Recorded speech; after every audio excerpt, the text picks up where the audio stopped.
Un ami à moi que je connais depuis longtemps qui me dit ah non mais je connais quelqu'un qui est dans cette ville, je te mets en contact avec la personne. La personne qui t'accueille en France fait ton séjour en France. Story time sur mon arrivée en France. Bonsoir à tous, je suis Dr Kenya Ariel. Bon, attendez, mais là mon pull, pardon. Bon, il fait froid et loin de moi l'intention de montrer mes gros bras sur internet. Bonsoir à tous, je suis Dr Kenya Ariel, je suis votre médecin qui vous parle de votre santé, mais qui aborde aussi le sujet de l'intégration des médecins étrangers en France. Alors, j'ai eu un commentaire, plutôt un mail, qui me demandait de parler un peu de mon premier jour en tant que stagiaire associé. Tout commence lorsque j'ai enfin eu ma convention que j'ai signée. Ensuite, j'ai pris un rendez-vous pour pouvoir aller à Capago afin d'avoir mon visa. Et puis, visa en poche, il fallait payer un billet d'avion pour pouvoir se rendre en France. Sauf que la ville que j'avais choisie, je ne connaissais pas grand monde. Fallait bien trouver quelqu'un qui m'orienterait, viendrait me chercher. J'ai commencé à faire quelques petites recherches, histoire de trouver quelqu'un qui vit dans ma ville. Je suis très régulière sur LinkedIn. Je vous invite aussi à vous abonner sur ma chaîne. Je vous mettrai le lien en description. Donc, je suis allée sur LinkedIn, j'ai tapé le nom de la ville. J'ai regardé ceux qui travaillent dans le centre hospitalier où je devais aller. Donc là, j'ai vérifié, j'ai pas pu contacter ceux que je trouvais parce que parfois ils se connectent tard et puis bon, bref, ça n'a pas matché comme ça. Je suis donc allée dans le mail groupé que les affaires médicales m'avaient envoyé, histoire ils avaient envoyé un mail groupé à tous les nouveaux en fait et même tous les anciens FFI, histoire de nous informer de comment ça marche, du tour de garde et tout. J'ai pris des noms, j'ai commencé à chercher sur Facebook. Je me suis abonnée j'ai essayé de demander, c'est quoi, une demande d'amis, non? Oui, j'ai essayé de faire une demande d'amis à ceux que je trouvais. Donc finalement, c'est un qui m'a répondu, on s'est écrit, me suis présentée normalement et puis il m'a donné son 06. Je lui ai écrit, on a discuté, il m'a donné quelques conseils qui m'ont plutôt bien aidé. Et puis, par la chance, parce que je priais vraiment à ce moment, il y a eu Dieu dans ça. Donc après, il y a un ami à moi que je connais depuis longtemps qui me dit ah non mais je connais quelqu'un qui est dans cette ville, je te mets en contact avec la personne. Donc il m'a mis en contact avec la personne qui m'a répondu très gentiment. Je posais 10 000 questions parce que moi j'ai la peur de l'inconnu, je sais pas où je vais, donc il fallait que je cherche, il fallait que j'ai tous les détails de l'endroit où je vais. Donc j'ai posé 10 000 questions, il a répondu, il a pris tout son temps, il a répondu. Je suis pas sûre que si j'étais à sa place, j'aurais répondu autant. Mais bon, merci à la personne, si elle voit ma vidéo, je vous dis.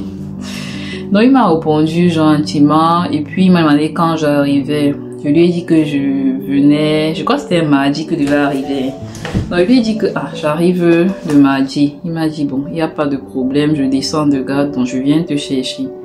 Ah oui, quand j'avais regardé une vidéo sur TikTok, on me disait que la personne qui t'accueille en France fait ton séjour en France. Et je pense que c'est vraiment vrai parce que cette personne m'a beaucoup aidé, m'a beaucoup orienté. Et quand j'y réfléchis bien, c'était l'autre personne que j'avais trouvée sur Facebook qui m'avait son 06 qui m'avait accueilli. Je suis pas sûre que j'aurais pris la même orientation aujourd'hui parce que initialement quand moi je venais en France, mon but n'était pas de rester. C'était juste pour un moment, pour des raisons personnelles et puis je n'ai pas pour projet de rester. Donc la personne m'a accueilli et je vous conseille vraiment si vous devez aller dans une ville de trouver quelqu'un pour vous accueillir parce que c'est hyper compliqué lorsqu'il n'y a personne pour vous donner les bonnes informations, les bons tips. C'est hyper compliqué, je vous assure. Donc on est allé, la personne est venue me chercher à l'aéroport, m'a amené dans la ville, on est allé prendre la clé à l'hôpital et la personne m'a installé. Donc là, j'avais fait presque, je crois, plus de 15 heures de voyage parce que j'ai pris une agence qui avait plusieurs escales. Bref, je cherchais le moins cher, en tout cas, plus jamais. En tout cas, vraiment plus jamais parce que 17 heures, je crois que c'était 15 heures ou 17 heures de voyage et ça. Donc c'était ça, c'est comme ça que j'arrive, je suis épuisée. On m'installe dans une maison, je n'ai même pas de quoi manger. Heureusement que j'avais quelques chips que ma mère avait mis dans ma valise depuis que je quittais le pays, que j'ai gardé, que j'ai apporté. Donc là, je mange au moins ça, je me repose et puis le lendemain, il faut aller au boulot. Donc le lendemain, je me suis présentée dans le service, j'ai été très bien accueillie. Il y a eu un PADU. Un PADU, c'est un praticien associé, c'est quelqu'un qui a déjà eu ses EVC, qui fait sa consolidation, qui m'a reçu, il m'a présenté, il m'a aidé à avoir une blouse déjà. Je suis allée au staff, puis je comprenais pas grand chose, c'était bleu. Il parlait des pathologies dont je n'avais jamais entendu parler. Surtout que moi, je me suis retrouvée en gastro. Alors qu'à la base, bon, la gastro, oui, je l'ai fait pendant ma formation, mais sans plus, quoi. Donc, j'avais jamais travaillé dans un service de gastro, sans plus, quoi. Donc, je me suis retrouvée là. Il parlait des pancréatites, des trucs que j'entendais souvent dans les livres, des rectocolites, bref, les Mickey. Et moi, franchement, je me disais, ah, faut que je lise. Donc là, après le staff, on est allé prendre le café parce que c'est un rituel ici dans la plupart des services des hôpitaux, c'est qu'après avoir fait le staff, vous prenez le café pour vraiment créer une bonne ambiance dans l'équipe. Donc pendant le café, ils m'ont posé quelques questions, histoire de savoir d'où je viens, pour quels sont mes projets. Petits tips que je peux vous donner, dites le minimum possible sur vous, parce qu'en France, ils bavardent. Je sais pas, pour ceux qui sont camerounais et qui connaissent le Congossa ou bien le papato, mes frères du Benin, je sais plus trop comment on appelle ça encore en Côte d'Ivoire. Bref, comment on dit chez nous qu'on fait le Congossa, non? Ça c'est rien. En France, non, c'est la magie du Congossa qu'ils font. Donc pardon, quand on pose des questions sur votre vie privée, dites ça le minimum possible. Surtout quand vous venez d'arriver, tout le monde veut savoir tout sur vous. Et en fait, il n'y a aucune gêne à vous poser tout type de questions. Et c'est même pas comme chez nous, où tu es même gêné de poser une question un peu privée à quelqu'un. Non, ici, on te pose tout type de questions. Libre à toi de répondre ou pas. Donc moi, on m'a posé tout type de questions. J'étais encore naïve, je répondais comme je pouvais. Non, je disais mes trucs sans gêne et tout. Donc après ça, il fallait que je me rende dans ma salle de travail. On m'a présenté mon poste de travail. N'ayant jamais travaillé en France, je savais pas, et que j'étais pas, en plus je n'étais même pas une as de l'informatique. Bref, c'était compliqué. Il m'a montré comment utiliser le logiciel petit à petit, comment, je sais pas, comment écrire une observation sur le logiciel, faire des prescriptions. Au début, vraiment, je vous assure que c'est compliqué. Mais le conseil que je peux vous donner, c'est de ne pas vous décourager, de persévérer. Et puis, le conseil que je pourrais donner, par exemple, à moi, la Ariel des débuts, c'était de vraiment tout faire pour donner la meilleure impression au départ. Parce que toi, tu te dis, ils vont penser que c'est normal que je sois un peu lent parce que je débute. Mais je sais, c'est pas ça, hein. La première impression reste. Donc si la première impression que tu donnes c'est que tu n'es pas quelqu'un de poli, sois sûr que cette impression va te suivre longtemps. Il va te falloir énormément d'efforts pour pouvoir rectifier le tir. Donc c'est un conseil que je peux donner à quelqu'un qui vient d'arriver, c'est vraiment au début, montre que tu connais. Ah oui, montre au maximum que tu connais, essaye de montrer au maximum que tu es intéressé là, bref, montre que tu as, je sais pas moi, la motivation de ouf quoi.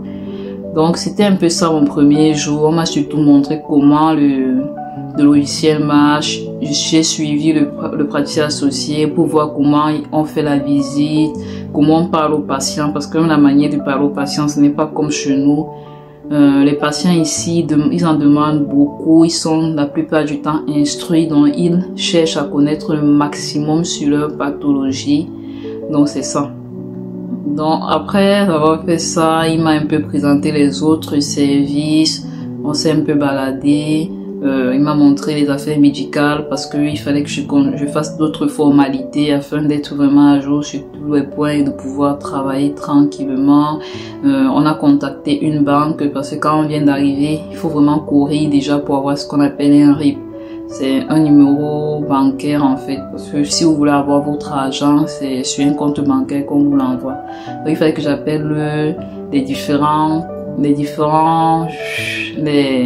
banques afin d'avoir rendez-vous rapide. Donc, on l'a fait. J'ai eu un rendez-vous très rapide. Et puis, on a travaillé comme cela toute la journée. Après, bon, je suis rentrée chez moi tranquillement. Et puis, le deuxième jour est arrivé. Bon, là, c'était juste une petite histoire, une story time de mon premier jour. Tout ce que je retiens et que je pourrais dire, c'est vraiment que la première impression compte. Donc, essayez le maximum possible de montrer que vous êtes hyper compétent dès le début. Parce que lorsque vous vous montrez peut-être nonchalant, vous montrez que peut-être vous ne maîtrisez pas trop les choses, il faut vraiment du temps pour rectifier le tir. Donc vraiment, essayez au maximum de montrer que la première impression compte. Choisissez bien la première personne qui vient vous chercher à l'aéroport parce que en fonction de ça, ça détermine un peu votre cercle d'amis futurs. Ça détermine aussi même votre mindset parce que c'est cette personne qui va vous montrer un peu comment ça marche, vous expliquer un peu la mentalité d'ici. Et puis, ça varie d'une personne à l'autre. Donc, c'est un peu ça. Si ma vidéo t'a plu, like, commente, abonne-toi. Abonne-toi, non, ok. Abonne-toi afin d'avoir beaucoup plus de contenu du genre. Si tu préfères plus les story time, dis-moi. Ça me dérange pas. J'ai tellement de story time de mes histoires ici en France que non. Je crois pas que je manquerai de quoi parler. Abonne-toi, comme je l'ai dit. Partage surtout. À bientôt pour une nouvelle vidéo.